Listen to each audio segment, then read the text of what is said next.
Kinaumagahan, muling ipinagpatuloy nila Emilio ang kanilang paglalakad patungo sa bayan ng Dinagat.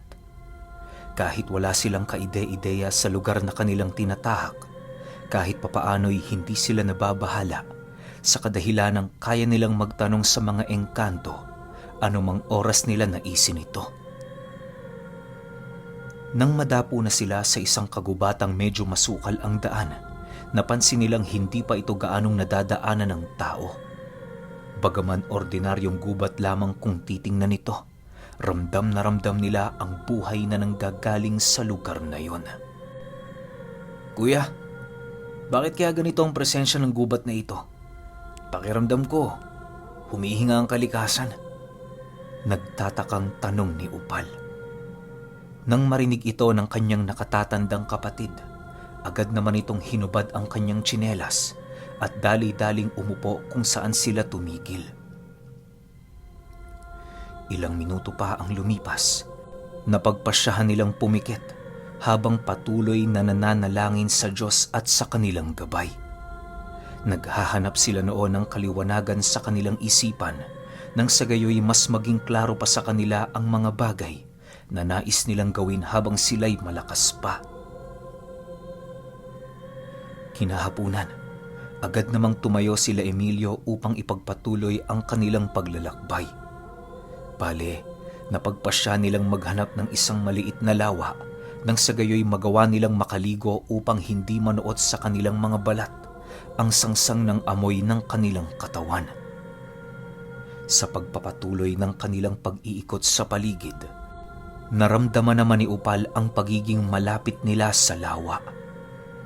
Lumalamig kasi noon ang kanyang trabungko, indikasyong malapit sila sa lugar na minsang pinamahayan ng nilalang na representasyon ng kanyang biyaya ng kalikasan. Ilang minuto pa ang lumipas, narating na nga nila ang isang lawa sa gitna ng gubat. Paglapit nila rito, dali-dali naman nilang nilibot ang lugar upang pagmasdan ang mga nilalang na nanananahan sa lugar na yon. Nang makumpirma nilang walang panganib sa lawa, agad naman silang nagtampisaw at nilinis ng husto ang kanilang mga katawan. Pagsapit ng gabi, doon na din sila nagpalipas ng magdamag upang mapaghandaan ang kanilang paglalakbay kinabukasan. Hindi naman sila nagkulang noon sa pagkain dahil marami silang nakuhang isda sa lawa. Habang nagpapahinga ang dalawa, panay naman ang kanilang pag-uusap tungkol sa susunod na baryo na kanilang pupuntahan. May mga naisip na din sila noong mga plano upang magkaroon sila ng maayos na misyon at taktika sa pagpatay ng mga aswang. Ayon kay Emilio, na kapag naramdaman nilang dalawang higit sa isang pamilya ng aswang ang naroon, kinakailangan nilang maghiwalay upang malipol ang mga ito ng sabay. Kapag isang baryo naman ng mga aswang ang kanilang kahaharapin, hindi na nila kinakailangan pang magpanggap na isang mga ordinaryong tao. Nais kasi nila noong maiparanas sa mga demonyo ang takot na paulit-ulit nilang ipinaramdam sa mga ordinaryong patuloy nilang binibiktima, mapunan lamang ang kanilang mga sikmura. Sa pagpapatuloy ng kanilang pag-uusap, bigla namang natigilan noon ang dalawa nang maramdaman nilang merong nanginginain sa isdang inihaw nila. Pagsilay doon nila Emilio, laking gulat na lamang nila nang makasilay sila ng dalawang panauhin na patuloy na kumakain ng kanilang itinatabing pagkain para sa mga susunod na araw. Dahil sa pangyayaring yon, bigla namang nakiramdam ang dalawa nang sa gayoy magawa nilang malaman kung mga aswang ba ang mga taong nasa harap nila. Subalit kahit anong pagramdam ang gawin nila Emilio, wala silang nakikitang masamang presensya na bumabakas sa katawan ng mga ito. "Mawalang galang na ho, Ale. Maaari ho bang malaman kung bakit nyo kinakain ang aming pagkain?" Wika ni Emilio habang patuloy na pinagmamasdan ang isang matandang babae at ang binata nitong anak. Nang marinig ng matanda ang sinabi ni Emilio, bigla na lamang siya nitong binatukan sa ulo habang nagsasabi ng, pagkain. Sa amin ang lawang ito. Kayo na nga ang hindi nagpaalam. Kayo pa may ganang magtanong ng ganyan. Nako, talaga kayong mga bata. Wala kayong galang sa mga katulad kong matanda. Matapos nitong makapagsalita, agad namang humingi ng tawad si Emilio, gawa ng hindi niya alam na pagmamay-ari pala ng matanda ang lawang kanilang pinapaliguan. Maya-maya pa, tuluyan na ngang natapos sa pagkain ng dalawa at kasabay nito ang pagyaya nito sa kanila patungo sa mumunti nilang tahanan. Huwag kayong mag-alinlangan sa amin, mga iho. Hindi kami masasamang tao. Kagaya nyo din kami. Uwi ka ng matanda habang naglalakad sa gilid ng sapa. Nang marinig nila Emilio ang sinabi nito, bigla naman nilang nakita ang isang baong walang mata na nakasabit sa tungkod ng matanda. Halos gulat na gulat silang dalawa noon sa kadahilan ng hindi man lang nila napansin ang presensya na agimat nitong tangan. Ilang minuto pa ang lumipas, narating na nga nila ang hindi kalayuang lugar sa sapa kung saan naroon nakatirik ang tahanan ng matanda. Napapalibutan ito ng makakapal na baging at talahib kung kaya't hindi yun magagawang matunton ng mga taong maaaring madapo sa lugar. Paglalarawan ni Emilio sa bahay ng matanda, meron itong malapad na bakuran kung saan bibihirang damo lamang ang tumutubo. Marami ding puno ang nagbibigay lilim sa tahanan ng matanda na kung saan ang bawat sanga nitong malapit ng dumantay sa lupa ay ginawang pahingahan tuwing hapon. Sa pagpasok nila sa loob ng tahanan nito, doon nila nakita ang napakaaliwalas at ganda ng buong paligid. Halos hindi sila noon makapaniwala sa kanilang mga nakita, gawa ng yon ang unang beses nilang makasilay ng isang bahay na walang halong kahit na anong bahid ng kasamaan. Sa pagpapatuloy ng kanilang pagmamasid sa lugar, naagaw naman ang atensyon nila Emilio sa isang santong hindi sila gaanong pamilyar. Ale? Ano ho ang santong yan? Bakit parang kakaiba? Tanong ni Emilio sa matandang babae. Isa lang yang santo, iho. Representasyon at imahe ng Panginoong kinikilalang Ama ni Hesukristo. Sa paglipas ng panahon, nalimot na ang kanyang pangalan. Sagot naman ng babae. Matapos nitong makapagsalita, agad naman yung nagpakilala ng formal sa kanila para naman kahit papaano'y magawa nilang makilala ang bawat isa. Siya nga pala, iho. Minerva ang pangalan ko. Tubong dinagat pero dito pinalad manirahan.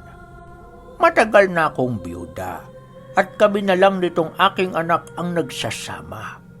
Mahirap man ang buhay sa gubat pero nakakaya naming malagpasan ito kahit papaano. Ako naman ho si Emilio at ito si Upal, kapatid ko. Tubo kaming tago at napadpad lamang kami rito para pumatay ng mga aswang. Tatapatin ko na ho kayo para naman hindi kayo mabigla sa aming trabaho. Sagot naman dito ni Emilio. Matapos nitong makapagsalita, agad naman itong ikinuwento ang masalimuot nilang buhay para naman kahit papaano'y magawa niyang maalis sa kanyang sistema ang labis na kalungkutan. Pagkarinig ng matanda ng kanilang naging kwento, tanging pakikiramay na lang ang nagawa nito sa sinapit ng kanilang mga magulang. Sa pagpapatuloy ng kanilang pag-uusap, doon na pag-alaman nila Emilio na isa palang babaylan ang kaharap nilang matanda. Kaya ito umalis sa dinagat dahil sa pagiging matunog nito sa isang angka ng mga aswang na patuloy na nananalasa sa kanilang lugar. Ilang ulit din naman niyang kinalaban ang mga nilalang na yon, subalit sa kasamaang palad, sa hindi maipaliwanag na pagkakataon, siya ang kinalaban ng kanyang mga pinoprotektahang kababaryo. Sa inis noon ng babaylan, Ninais na lamang niyang lisanin ang kanilang lugar at tahimik na manirahan sa kagubatan. Magmula noong nangyari ang mga bagay na yon, wala na siyang naging balita sa kanyang dating baryo sa Dinagat. Ale, malalakas ho ba ang mga aswang na nakatira sa lugar na yon? Tanong ni Emilio. Hindi naman gaano, iho. Sa estado nyong yan, kayang-kaya nyo sila. Siguraduhin nyo lang na dalubhasa na kayo sa mga sandatang inyong dinadala. Halo-halo ang makakalaban nyo doon. Kaya asahan nyo nang may mga makakaharap kayong ibang lahi. Sagot naman ng matanda. Matapos nitong makapagsalita, muli itong nagtanong sa magkapatid kung may sapat na ba silang karanasan para suungin ang ganoong kalakas na angkan. Sa pagpapatuloy ng pakikipag-usap ng matanda, nag-abot yon sa kanila ng tulong sa pamamagitan ng paghasa ng kanilang mga mutya. Para sa mga hindi nakakaalam, ang mga babaylan ay may kakayahang magpanday ng isang mutya upang maging mas mabagsik pa ito sa orihinal nitong estado. Kumbaga, meron pa sila doong inihahalong mga bagay nang sa gayoy mailabas nila ang pinakamataas na potensyal ng mutyang kanilang tinatangan. Bagaman hindi ipinakita ng babaylan sa kanila ang gagawin nitong ritual, buong puso namang nagtiwala sila Emilio sa kadahilanang nababasa nila ang presensya nito. Bago sumapit ang umaga noong gabi, naibalik na sa magkapatid ang kanilang mutya ng saging at trabungko ng buwaya. Sinabihan sila noon ng matanda na magsanay pa sa mga susunod na araw upang magawa nilang mapanghawakan ang bago nitong kapangyarihan. Kinakailangan din nila yung matutunang ihalo sa kanilang mga sandata nang sa gayoy mas lalo pa itong maging mabagsik laban sa mga demonyong makakaharap nila sa pangkasalukuyan. Nang marinig naman ito nila Emilio, napagpasyahan nilang sipatin ang kanilang mga mutya upang makita kung meron ba doong binago ang matanda.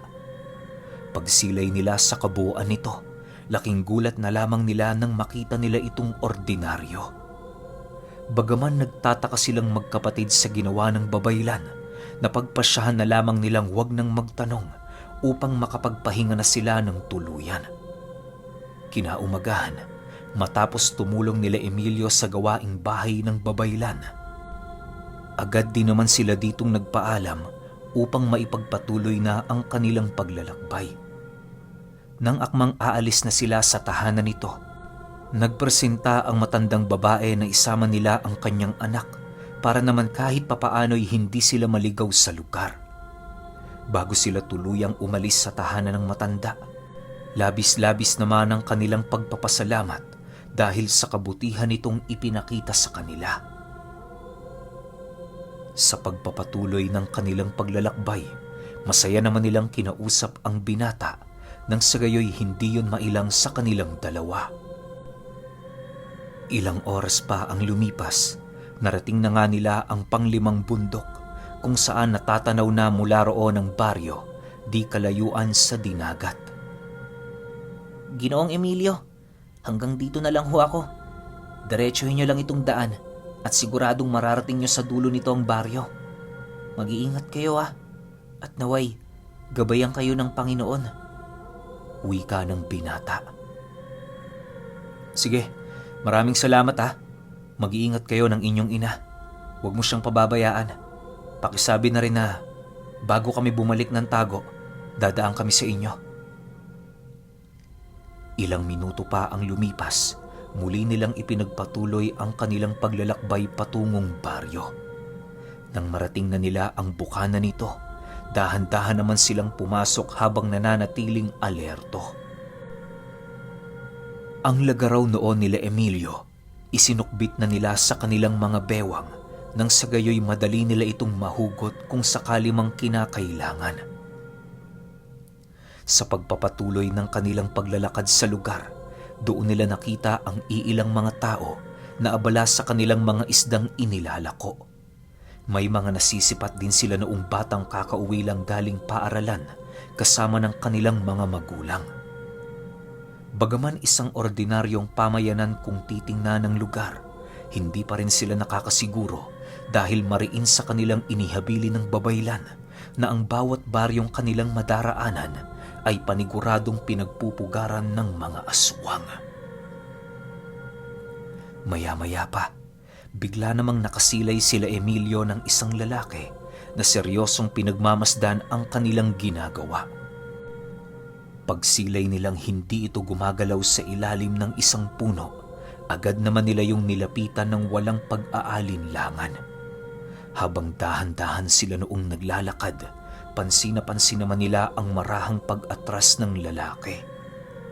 Maya-maya pa, bigla naman yung kumaripas ng takbo habang patuloy na sumisigaw ng mga katagang hindi nila gaanong maintindihan. Dahil sa eskandalong ginawa nito, kung kaya't napilitan sila Emilio na ibaling sa ibang bagay ang kanilang atensyon. Hindi kasi sila maaaring gumawa ng eksena doon. Gawa ng mga dayo lang sila sa baryo. Ilang minuto pa ang lumipas, ipinagpatuloy nila ang kanilang normal na paglalakad sa lugar. Iniwasan din nila noong kumausap ng kahit na sino para na rin sa kanilang sariling kaligtasan. Maya-maya pa, muli na namang naantala ang dalawa nang komprontahin sila ng isang lalaki na nagtitinda ng mga pinatuyong isda. Ay! Saan kayo pupunta? Ano ginagawa niyo rito? Tanong ng lalaki paglapit nito sa kanila. Nang marinig naman ito nila Emilio, ninais nilang ipagsawalang bahala na lamang ang sinabi nito upang maipagpatuloy na ang kanilang paglalakbay. Subalit nang akmang aalis na sila sa kinaroroonan ng lalaki, bigla naman sila nitong hinawakan at mabilisang sinunggaban ng sa hindi malamang dahilan. Pagsilay ni Emilio sa mga mata nito, laking gulat na lamang niya nang masipat niyang dahan-dahan yung namumula. Sa puntong yon, doon na niya tuluyang napagtanto na ang kanyang kaharap ay hindi isang ordinaryong tao. Habang patuloy siya noong nagpupumiglas sa pagkakahawak ng nilalang, sinabihan naman niya noon si Upal na huwag makialam. Bagkus ay pag-igtingin na lamang ang kanyang pagmamasid sa paligid. Nang marinig naman ito ng kanyang kapatid, dali-dali naman itong iniikot ang kanyang paningin at kasabay nito ang pagwika ni Upal ng, Kuya, walang tao. Gawin mo na. Nang marinig naman ni Emilio ang sinabi nito, buong lakas naman niyang itinulak papaitaas ang nilalang at dali-daling gumulong upang tuluyan na itong matakasan. Pagtayo ni Emilio sa harapan ng aswang, buong lakas niyang hinugot ang kanyang lagaraw at mabilisan itong sinugod ng walang pag-aalinlangan. Nang masipat naman ng lalaki ang ginawa ni Emilio, bigla na lamang yung tumuwad at kasabay nito ang mabilisan nitong pagtalon para makailag. Subalit bago pa man siya tuluyang makalayo sa mga kamay ni Emilio, nagawa na niya itong dakpin sa pamamagitan ng mga tigalpo na hinaluan niya ng abilidad ng mutya ng saging. Pagsilay ng aswang sa isang espiritual na taling pumaikot sa kanyang binti, mabilisan naman siyang bumulusok sa lupa na para bang may kung anong bagay ang humila sa kanya noon. Nang akmang tatayo pa yun sa kanyang kinaroroonan, buong lakas naman itong hinila ni Emilio at walang pag-aalinlangang tinaga ang braso nito. Pagkalas ng braso ng nilalang sa kanyang katawan, bigla naman itong umatungal ng napakalakas na siya namang dali-daling nilapitan ni Emilio at walang pagdadalawang isip na binusalan ng bunganga nito ng lupang kanyang dinukot sa harapan ng nilalang. Dahil sa kanyang ginawa noon, kung kaya't bigla na lamang itong nanahimik. Sabihin mo, ilang pamilya kayong naninirahan dito? Tanong ni Emilio habang patuloy na hinahawakan ang ulo ng aswang. Nang marinig naman ng nilalang ang sinabi nito, Bigla naman yung nagpupumiglas mula sa kanyang pagkakahawak. Subalit kahit anong gawin noon ng aswang, bigo siyang mapangibabawan ang pisikal na lakas ng nakatatandang kapatid ni Upal. Maya-maya pa, napagpasyahan naman ni Emilio yung pakawalan nito nang sa gayoy magawa nilang matunto ng kinaroroonan ng pugad ng mga aswang. Bago ito tuluyang makalayo sa kanilang mga kamay, muli itong nakatanggap ng isang malakas na pagsapak na nanggagaling kay Upal. Halos hindi niya kasi mapigilan noon ang kanyang sarili dahil sa pagmamalabis pumatay ng kanyang mutyang pinapangalagaan. Sa pagbalik ng katahimikan sa paligid, pasimpleng pumasok naman ang magkapatid sa kakahuyan upang mapagmasda ng buong baryo. Habang sinusundan nila ng kanilang paningin ang aswang, napansin nilang ang mga nilalapitang tao nito ay mga nagtitinda rin ng tuyo. Pagdating ng nilalang na yon sa tindahan ng mga tuyo, doon bumungad sa mga mata nila Emilio ang gabunang aswang na lalaki na kanilang pinahirapan. Bagaman hindi pa kumpirmado nila Emilio ang bagay na yon, may kutob silang yon ang namumuno sa lahing namamayagpag sa lugar. Dahil sa marami pa noong taong umaaligid sa paligid, kung kaya't napagpasyahan nilang dalawa na pagsapit ng gabi na lamang sila aatake. Alam din nila noong naghahanda na ang mga aswang, kung kaya't inilabas na nila ang lahat ng kanilang mga armas sa pakikipaglaban. Sinigurado din nila noong kargado ng mga usal ang kanilang mga kampit nang sa gayoy magawa nila itong magamit sa oras ng pangangailangan. Sa pagsapit ng gabi, patuloy pa ring nagmamasid ang dalawa sa buong paligid. Maigi nilang pinagmamasdan noon ang daan upang masipat kung merong pang mga ordinaryong tao ang umaaligid. Habang patuloy noong lumalalim ang gabi, dahan-dahan namang umuusad ang magkapatid bilang paunang hakbang sa kanilang nalalapit na pagsalakay. Ilang minuto pa ang lumipas, tuluyan na nga nilang nasipat ang baryo na wala ng taong umaaligid sa labas. Dahil sa pangyayaring yon, kung kaya't napilitan na silang lumabas sa lunggang kanilang pinagtataguan para kumprontahin ang mga nilalang. Habang naglalakad sila noon sa sentro ng baryo, ramdam na ramdam nila ang iilang mga aswang na nagmamasid sa bawat bubong ng bahay. Maya-maya pa, tuluyan na nga silang naantala sa kanilang paglalakad nang masipat nila ang tindero ng tuyo na dahan-dahan silang sinasalubong. Meron itong kasamang isang matabang taong may hawak na patalim na karaniwang ginagamit sa pagkatay ng baboy. "Magandang gabi ho, Manong. Bakit niyo ho kami inaabangan? May problema ho ba?" tanong ni Emilio sa tindero. Nang marinig naman yon ng nilalang, bigla naman itong umangil at kasabay nito ang pagtitig nito sa magkapatid na para bang lululunin sila nito ng buong buo. Matapos namang masilayan ni Emilio ang paninindak nito, dahan-dahan naman niyang binunot ang kanyang lagaraw habang sumasagot ng "Ganyan din ang mukha ng mga demonyong pinatay namin bago kami madapo sa lugar na ito." Matapos makapagsalita noon ni Emilio, buong lakas naman niyang binunot ang kanyang lagaraw at kasabay nito ang walang habas niyang pagsugod papalapit sa kinaroroonan ng nilalang. Matapos namang masilayan ng gabunan ang kanyang gagawing pag-atake, dali-dali naman yung tumakbo habang patuloy na inuutusan ang kanyang mga kasama na palihim na nagmamanman sa buong paligid. Pagsilay naman ni Upal sa mga aswang na nagsitalunan sa bubong, agad naman niyang sinundan ng kanyang kapatid upang salagin ang lahat ng pag-ataking gagawin ng kanilang mga kalaban na bigla na lang nagsisulputan. Bagaman gano'n na ang kalagayan nila Emilio, patuloy pa rin niyang hinahabol ang nilalang habang patuloy na nag-uusal. Ilang minuto pa ang lumipas, tuluyan na nga niyang nakumpleto ang kanyang usal at kasabay nito ang pagtigil niya ng bahagya sa pagtakbo habang taimtim na nagbabanggit ng mga buhay na salita. Matapos niya itong gawin, muli niyang tinitigan ang kinaroroonan ng gabunan at kasabay nito ang pag-utos niya sa mutya ng saging na siya ay paglahuin.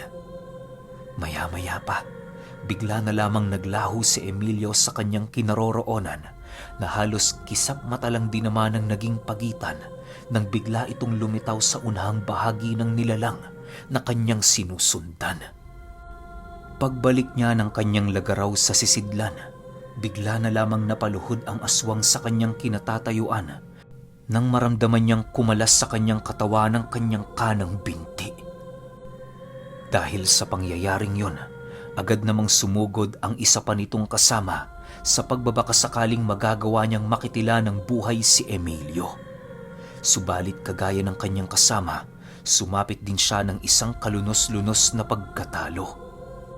Dahil sa kapangahasan nitong ipinakita kay Emilio, kung kaya't hindi na nakapagpigil ang kapatid ni Upal na putulan yon ng kanang kamay at tagain sa kaliwang binti. Hindi naman niya yun tinuluyan. Gawa ng sigurado naman siyang hindi na yun magtatagal sa mundong kanilang kinagagalawan. Ilang minuto pa ang lumipas, tumingin sa kanila si Emilio at kasabay nito ang pagwika niya ng, "Kung ako sa inyo, mag-umpisa na kayong manalangin." Okay, yung 16, 17, 18, sunod kagad natin para hindi na kayo mabitin. Yun lang. Alam ko, kaabang-abang na episode na to kasi iba na yung ugali ng magkapatid eh. Iba na yung ugali ng magkapatid. Parang medyo nakakakilabot na. Pero malay natin kung ano mangyayari hanggang ending, di ba? Kaya dire-diretsuhin na natin para hindi tayo nanghuhula. Yun lang. Salamat.